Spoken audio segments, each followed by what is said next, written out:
Anthony Joshua knocks out Otto Wallin, and Joseph Parker shocks the world against Deontay Wilder. What's going on, guys? Welcome back to the StayWeighedIn YouTube channel. I'm joined by my man Ray. How are we feeling today? Absolutely. Under the weather, but over the moon with the results. So we move, man. What about yourself? Do you know what? I'm feeling good with my health. Yeah. Happy that Deontay stunk the place up, but we'll talk about that now. I Um, called it, man. Before we do, it's just worthwhile. Let's just talk AJ first. I tweeted about this. The redemption year peaked perfectly, 3 out of 3. He said it himself. And the finish itself, I said it to a lot of people. When that shot landed in the fifth, you could tell that hurt Otto Wallin, and then you could hear from his corner to say the fight's done. It looked like he probably had a broken nose. Talk to me about Anthony Joshua from what we got at the start of the year, where we had that decision victory, to then following up with 2 knockout victories, or 1 stoppage and the other knockout victory. What type of performance did you expect from Joshua, and was it something that he delivered for you? They tried to say my boy was done, man. And I warned everyone. I said, listen, let him get the rounds in. People are complaining about his opponents he's facing. I'm like, brother, he's not got a title. Let him get his groove back. Last is like, he done, and he said this year he's going to be more active. He kept to that as well. So all you people that's gonna try doing 180 and think I've forgotten who you are, that was chatting rubbish on Andy Joshua, and now you're, oh my gosh, he looks amazing yesterday. No, no, no, no, no. Remember your faces still. Don't try that. My boy is back. Revenge Tour 2024. And he just looked excellent. He looked like he was in a good place. I'm just intrigued on like what's gonna happen next with from what I understand, he didn't work with Derek James due to scheduling because I believe Derek James was already in camp for Ryan Garcia at the time. So it'll be interesting to see what is going to be, who's going to have in this corner, whether we have both coaches in this corner. So that'll be interesting. But the most important thing is he got the W in impressive fashion. He went out there against another Southpaw and to get it done. And listen, man, AJ, 3-time champion pending. That's what we're going for, and I'm calling it now. Just remember this: same way I called Joseph Parker against Deontay Wilder. The end game will be this: Usyk beats Fury, then it'll be AJ first Fury Wembley, end of 2024. AJ wins. I was going to say, you touched on coaches, and to be fair to this guy that we're going to talk about, Ben Davidson, when Fury was coming up, or after he had his big layoff, Ben Davidson was that guy who brought him, trained him, got him back to health, and got him to be what we're seeing right now in terms of what we call second edition Tyson Fury. I guess you could say in the redemption tour, is it better to have Ben Davidson running with him for 2024, or do you think there may be a point of, which we'll talk about next, where he might fight Hergovich, beat him, and then they cut ties that way? Or do you think it's best to run him until 2024 or future endeavors? I never actually thought about that. That's actually crazy. And then I think some people are also questioning it because for some people they're saying AJ looks better under Ben Davidson than he has under Derek James. So it's going to be interesting to see if AJ. It depends. You got. I think it's up to Team AJ to assess where's Ben Davidson in regards to are you going to do the job properly when it comes to facing Tyson Fury? Because if he is, I think he needs to be included in the camp. I always said I wasn't a fan of Angel Fernandez's inclusion in the AJ camp. I just felt like, nah, he's not doing it for AJ. This seems like a good fit, but yeah, that's true. If he does end up facing Fury, which I think will be the end game, then what do you is it what do they call it again? You know, is there a conflict of interest for Ben Davison, or is there going to be a case of you just is Ben Davison that's going to say, listen, man, I'm gonna keep it professional. This bag I'm about to collect is going to be good, so I don't care if it's Fury or anyone else. I'm gonna go for it, but Listen, man, like I said, end game. Right now, Usyk is Thanos going for undisputed. He wants all the stones. Once Usyk collects that, end game, snap fingers, cool, relinquishes all the stones, aka the belts. AJ gets the IBF of Hergovich, and then Fury first AJ, Wembley Stadium for the IBF World Title, and then AJ wins 2024. I don't know whether we'll get undisputed. Hmm. I feel like Usyk may retire if he gets that, or we might get AJ Usyk free, which I wouldn't be the most fond of. But if he manages to beat Fury at the end of 2024, AJ might just say, just roll the dice and say, listen, one more time, let's go for all the marbles first, Usyk. So we'll see. I was going to say, it's interesting. You've kind of just planned it out to say it's Hergovich, Fury, etc. Throwing in a little spanner in there, which is Li Zhang. Is that a fight that Joshua it's too much of a risk to potentially take if your road is set for you? Or if let's say we get Hergovich, because I think that's probably going to be the fight that they look at now after what we'll talk about soon as well. But if they get that fight, they make that done, Joshua in all theory wins. Do you then put Zhang as the option if you cannot get Fury or an Usyk type of thing, or what do you do then? All the people that are saying about Zhang, these are the same people that are going to congratulate Joshua AJ, but if he takes the Shang fight and loses, he was a bum anyway, this, that, and the third. People are trying to set up my boy to lose. It's not to say they can't beat Zhang, because I believe he beat Zhang on the way to getting his gold medal at the Olympics, if Yeah, I'm in the correct. Olympics, yeah. And I'm sure Zhang's a different fighter from then. But the way I look at it is that your next Riyadh season, the next one, sorry, the next Riyadh event is going to be Usyk vs Fury, correct? Yeah. And then after that, will probably be AJ Hergovich, which was meant to be AJ Wilder. I think on the AJ Hergovich, you should do Joseph Parker versus Zhang. Okay. And then who Zhang faces after that, I don't know. Maybe he goes for a different world title. Because the theory is, a lot of the theory is that if Usyk beats Fury, he's gonna have to let go of one of the belts basically, because you can't defend them all at one time because mandatories are gonna come up. And at this point, people just are just saying Zhang because it's kind of like, oh, this is the guy you haven't beaten. But there's always going to be that list of, oh, you haven't beaten this guy, we haven't beaten that guy. But I also don't think Zhang is undeniable for AJ to be detouring his, and he kept on saying it throughout the week. And credit to AJ when all Wilder's chatting his name and all these other heavyweights are chatting his name. AJ was just always just like, I've got my eye on the title. I don't care about these names. And he meant it. And I think all these people that are trying to get him to detour to fight Zhang for what? If he beats Zhang, then what? You're gonna be like, oh, face Ruiz again for the third time. For what? The guy's already said he wants to be 3-time champion, and you lot want him to detour for what? Go for your championship belts, man. Go for your championship belts. Whether he wants to become undisputed, I don't know. Go for your championship belts. That's all I'm saying. So let's just move on to the other heavyweight fight, the core main event. And you touched on one of the guys there in Deontay Wilder. And I think we always say this: you look ahead, and then sometimes you might mess up with your opponent. We saw it with Tyson Fury, with Francis Ngannou, Deontay Wilder. And look, I'm a big Deontay guy, but I think one of the biggest criticism is if you can win rounds against him and he goes behind on the cards, he can get desperate. And normally, even if he's desperate, he'll still land the right hand. In this case, he couldn't get close to Joseph Parker. He felt behind significantly. What went wrong for Deontay Wilder in this fight?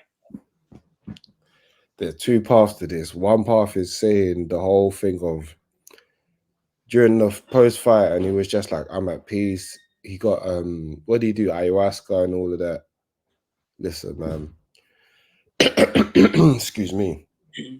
That side of things, I remember one of my favorite fighters ever in MMA is Rashad Evans. And I remember he was talking about post career. And when he done stuff like ayahuasca and other hallucinogens to get him in the right space and how it brings him at peace. you lose that dog in you once you do things like processes like that. You can lose the dog in you because it's more about seeking peace in a world full of chaos. Is it a bad thing to lose that dog in you sometimes? Like you said, if you can get that peace and you're happy, from the outside looking in, yes, we might criticize you, but for you as a person, is it that bad of a thing? No. As a person, it's brilliant, and I'm happy, and I hope that the checks that he's got are good, and he can make. He said he's made nice investments. My boy jokingly said, "Yeah, when you hear someone say that they've made nice investments, it's a wrap." But for me, it was kind of like it's something that you do post career because all that you still need a bit of that dog, that chaos in you for when you fight, so that you need that fighting spirit. And you see with like AJ during the fight week when he had a meanness to him that everyone was just like, "Oh my gosh, what's this all about?" And it's just like you need that because you notice how no one's complaining about it now when he puts in that performance. There was, if anything, this time with AJ, there was like, oh, we see a cold side to him, but we like that. Like we like that side to him. Whereas previously, he probably got criticized for being a bit hush in his interviews, type of thing. It must be so annoying that every single thing you do gets hyper analyzed like that because AJ goes, he tries to be media darling. Oh, it's not the real AJ, this and a third. Then he goes into the mode that he's been in this week where he's just been laser focused. Oh my gosh, he's such a dickhead. Why don't you want to do interviews? And it's just like, brother, I know he wants to go fuck yourself to a whole bunch of people because it's just like, no matter what he does, he's going to get criticized. Hence why, the same way I'm saying when people are talking about even, oh, why don't you say you want to fight Wilder? And he's just like, I want to be champion again. And if Wilder's in the way of that, I'll take out Wilder. But all the people that still want to see that fight, like why it's done. But anywho, back to what you were saying. For Wilder, I think, he went one route when he done the hallucinogens and then he's at peace. There's another route though, and this is what many people are saying. Shout out my boy Sam and others. Wilder wasn't that good. Wilder wasn't that good, and he was over dependent on that, that rocket launcher of a hand or hands, shall I say, that he has. And it was just a case of that trick didn't work. And now it looks more funny in the light for Fury's resume because one of your wins against Otto Wallin wasn't the greatest, and AJ's just, blasted him out of the water. And then Wilder now is not looking as great because he lost to Joseph Parker, who obviously we know that boxing maths ain't always the greatest. Yeah. But it's like AJ handedly beat Joseph Parker, and Joseph Parker handedly beat Wilder. And he showed that from what a lot of people used to say is Wilder doesn't actually have a top win against any of the top guys once he steps up in competition. Like he's never had a top win, or a lot of his fights have been against guys that weren't world beaters, with his best win coming against Luis Ortiz, who you could argue was past it by the time they faced each other. And ironically, those two fights as well, he was losing until the shot landed. The shot landed. And I think they probably exposed Wilder just to show like sometimes just stay in the pocket just enough to avoid that shot and you've won. So there's two sides. Is Wilder lost that dog in him, and also at the same time is also a thing of, was Wilder as good as we thought it was, or was it just a case of he always found a way to land that rocket launch on someone, and once you nullify that, it's done. I was gonna say with Joseph Parker, it's funny because he's still significantly younger than Deontay Wilder, but the way we speak about Wilder, we speak of him as if to say he's in his early 30s when he's on the back end of the 30s, if I'm not wrong. But in terms of Joseph Parker now, with the way he was able to conduct that fight, and then obviously credit to Andy Lee as well, I think. What do you expect from him? Because you upset the apple card, which was we are ready for a mega. I called it. I said it was gonna happen. I told you, look. I said in the last pod, I said Joseph Parker, if he avoids that punch, he's got it, and by Lord, he done it. But yeah, so a lot more aggressive. It came to a point where, and as much as a Deontay guy, it looked desperate, but in a sad way for Deontay at one point. Whereas Joseph Parker was meticulous in the fact that he can come forward and attack him as well. But when you upset the apple cart the way you do, how much of a cachet does that now put on you being able to somewhat demand fights, but also be in that position where, okay, Joseph Parker 2.0 type of thing we can look at as a credible opponent and not just as a stopgap person? Is very funny. It's like a lot of redemption arcs yesterday. It's like AJ redemption arc, Joseph Parker redemption arc, Daniel Dubois redemption arc, and then even added to the Daniel Dubois redemption arc, it was excuse me.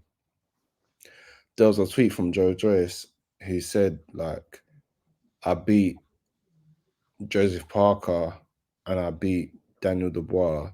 You two should face each other to see who faces me. And I was just like, oh, Joe Joyce speaking a bit spicy right there. Even though I don't think that's what will happen. It's just interesting how this works out because Joseph Parker, where did he go from here? Like I said, I would like him to face Zhang next. Put him on one of the undercards for either. I don't know. I think it'll be too quick a turnaround to put him on the undercard for Fury Usyk, but put him on the undercard for wherever the March card is on. And then as for Dubois, I'm not sure. They might even do either a rematch with Dubois and Joyce because I know Frank Warren is so happy Dubois won because the way that Frank Warren has wiped his hands off of Joe Joyce has been nasty. But hopefully he gets a shot at redemption as well. But it'll be interesting. I don't know where everyone goes. Is a good problem to have. But I'd say Joseph Parker versus Zhang should be next. Give them both a nice payday. Both of them get some eyes on them. And then both of them will get put into good position for the beginning of 2024. I was going to say, you've already touched on Dubois, so I don't really want to cover that. But there is one other fight I just want to look at. And this is going to sound potentially a little bit controversial when I say this. But Lindon Arthur versus Dimitri Bivol. We expected Bivol to win. He did win. But am I wrong in saying this, that I was actually disappointed with Lindon Arthur in this? Because I understand you go into this position where you're probably shocked yourself, your team is that you're in here. But if you're in the position, don't go into the position. Just like I think, anyway, I'm trying to think who he fought, the British guy. Butler. That fight that, okay, I'm not going to win, but I'm just going to try to survive. And it kind of felt like that with Lindon Arthur a bit, where he didn't give you anything and he allowed Bivol to hit, but he didn't go. It was like a bend no break type of performance. Yeah. And I think that probably disappointed me. I just wanted your take on Lindon Arthur a bit, but then also Bivol, because I think, obviously, it's been a while since he's had a knockout victory. Is there killer instinct lacking with him? No, I think Lindon Arthur. I don't know if I put in our boxing group chat or another one. Lindon Arthur looked like he was visibly hobbling into the ring. I thought it was a limp, but not in like a. You know, some people like you bowl your legs sometimes when you're walking, but he looked like he was limping into the ring. He might have had an injury that he didn't disclose, but for that Saudi money, I'm also limping into that ring. I'm not going to disclose it. I'm limping into that ring. I don't care. So that's not an excuse, but it's just more of an observation that I made. And I believe he said he took the fight on 4 weeks' notice. It must be a frustrating position because it's kind of just like you had an opportunity. The opportunity, you kind of stunk it up. When do you get the next one? It did, but if you're injured and 4 weeks' notice, I'm taking that fight. All the people like, oh, you shouldn't have taken the fight. Shut their fuck. Do you know how good that Saudi money probably was for him? I'm taking that fight. And was it the best performance? Nah, but that's like, he can still like have some good fights against the UK guys. And at the end of the day, is where it is. Was it the best performance? No. 2024, we go again. Put him against some of the top UK guys and then see where it goes from there. As for Bivol, I think Bivol is a combination of two things. He also knows that they're trying to make the better beef fight soon. Potentially on this March card, which is going to be a quick turnaround for better beef because he's fighting next month. So I don't know how that's going to work. But then, excuse me, I think two things. Bivol was just like, I'm not gonna slip on a banana peel, being too excited from if that undisputed fight is near my grasp. And secondly, I also think it's almost like Leon Edwards things against Colby. I can't go and finish. He's a counterfighter. So excuse me. He's a counterfighter. So it's like, why am I gonna go in there and be overtly aggressive against someone that's not trying to shoot back at me? And it's the same way as like Leon against Colby, where it's just like there's someone that negates risk first. So people were expecting him to go to out of character to get the finish. And obviously he went for it near the end, but it's just kind of just like, I get Bivol's side of things where it's just like, I don't fight like that. He's not overly aggressive. And if someone he's not facing is not going to go for him, then so be it. It may be the most entertaining at times, no, but it gets him the win. And at the end of the day, we're saying and still like heavyweight champion of the world, Bivol, so is what it is. Just before we wrap up, we've kind of got to talk about what happened with DAZN. And look, the card itself worth paying for, that's fine. But if you pay for something, you need it to work.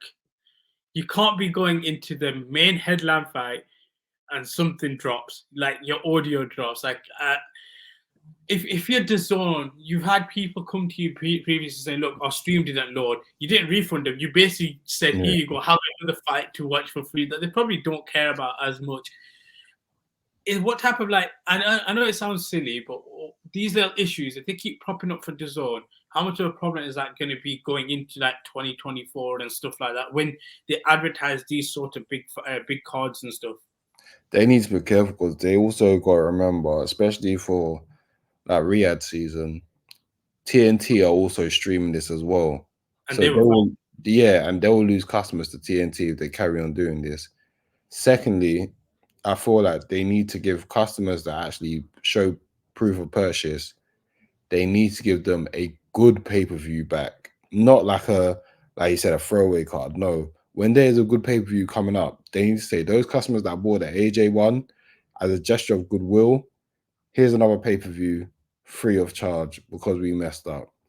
Because, yeah, if you don't do anything significant to reimburse people for this, it's not a good look. Especially, it's like if you're trying to show that you're the premier service for this, then that's not a good look. But excuse me.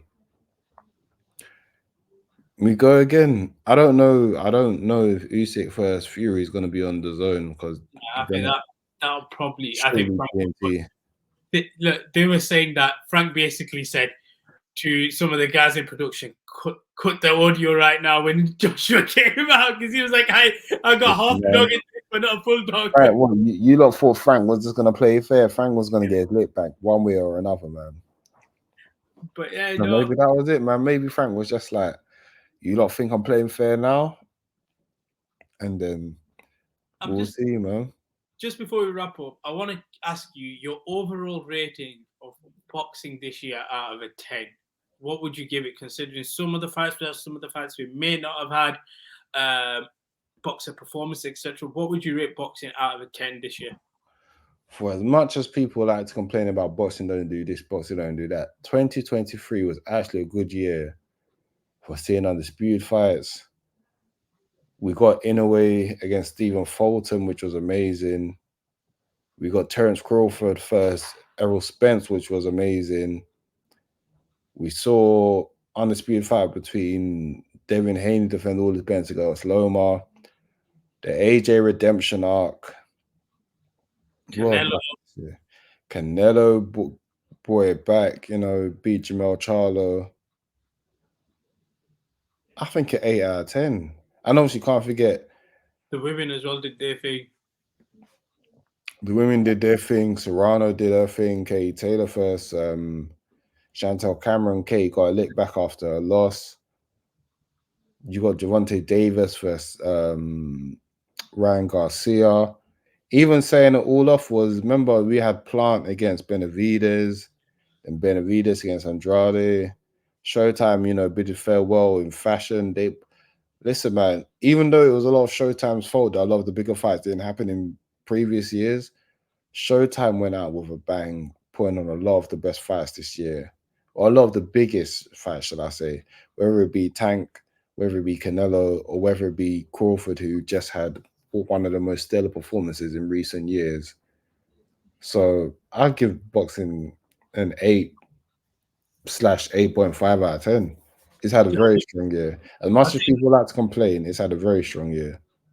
I was gonna say, I'm with you. I think the eight is probably the strongest thing I can say. I think for me, the best moment probably isn't gonna even be a fight. I think it's the Canelo homecoming walkout that will always be the best. Like, if you put a moment into it, I always say that's the best walkout I'll see. And I think that in itself, tying it up with what we expected, the fight again was what it was. Like I said, yeah, Crawford Spence, like I said, the moment was bigger than the fight, but that happens sometimes. But yeah, I'm with you. It's an 8 out of 10. And with that, we go into 2024. Until next time, guys, we are going to wrap up. But our next video, what I want you to do, Ray, is get your top 5 fights that you want to see in 2024. And we'll break all that down. I'll bring my list and we'll do our best to see how many of them are the same and where we rank them. But we are into a new year. If you guys see this, Merry Christmas, Happy New Year. And until next time, stay weighed in. Happy holidays, people.